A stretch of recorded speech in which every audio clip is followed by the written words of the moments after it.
Hi, and welcome to the drama life of the history of the cinema. This story begins with the Lumiere brothers, who were the first to make a series of photographic captures and then project them with movements with the help of a camera that they invented, called the pinhole camera, or this name that I'm gonna show. Their first exhibition was published on December 28, 1895, with a train approaching to the screen. The people who saw the film were scared because they thought the train would come out and crash them all. With the invention of the Lumiere brothers, other films were appearing, such as Alice in Wonderland, which was more like a play because it did not contain special effects and only used people in disguise. Other works were created and recognized, just like A Trip to the Moon.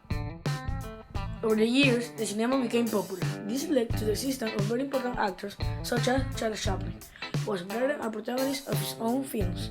Some examples are The Circus and Modern Times. The cinema was a studio, and only soundtracks and scenes with phrases were used so the audience would know what was happening. It continued like that, but a few years later, music and sounds were mixed with the movie, so the silent film was forgotten.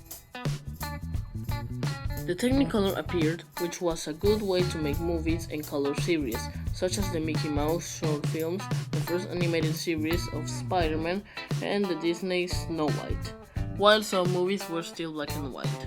Due to the fast evolution of the cameras, every film should be in color, even if it was not with the best high quality of other movies. The decades of the 70s and 80s were times where the special effects became more and more realistic. All this with the help of the computers that were used in the post-production. Works such as Star Wars, Child's Play, or Nightmare on Elm Street were popularized, because in those times science and terror fiction were the most produced. By the years of the 1990s, the green screen was used in the 3D animation for movie productions. One clear example is the movie of Toy Story that was created in those times by Disney Pixar Animation Studios on the year of 1995, with digital programs and a lot of computers that needed a lot of animators for its creation, and other movies were produced using this technique.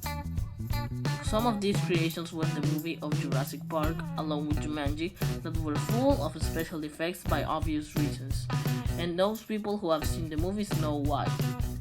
The years of the last century were using the effects, but more advanced each time, giving more realistic views to the movie. They evolved the resolution of 3D animation, and practically every single movie was red with blue or green screen. Look at this image of the movie Civil War. You can see the characters in their matching scene, but that was how it looked before the effects were used. Something curious, apart from everything that we have explained to you, is that most of the famous old movies have their modern versions. King Kong is one of them, because the 60s version looked horrible compared to the modern one.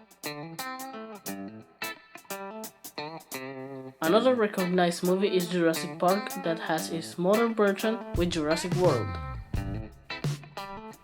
And also, Jumanji is going to have its modern version coming up this year, making a reference to its version of 1995.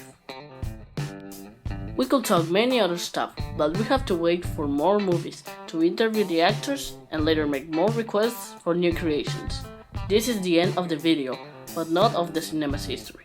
So, we hope you enjoyed, and thanks for watching.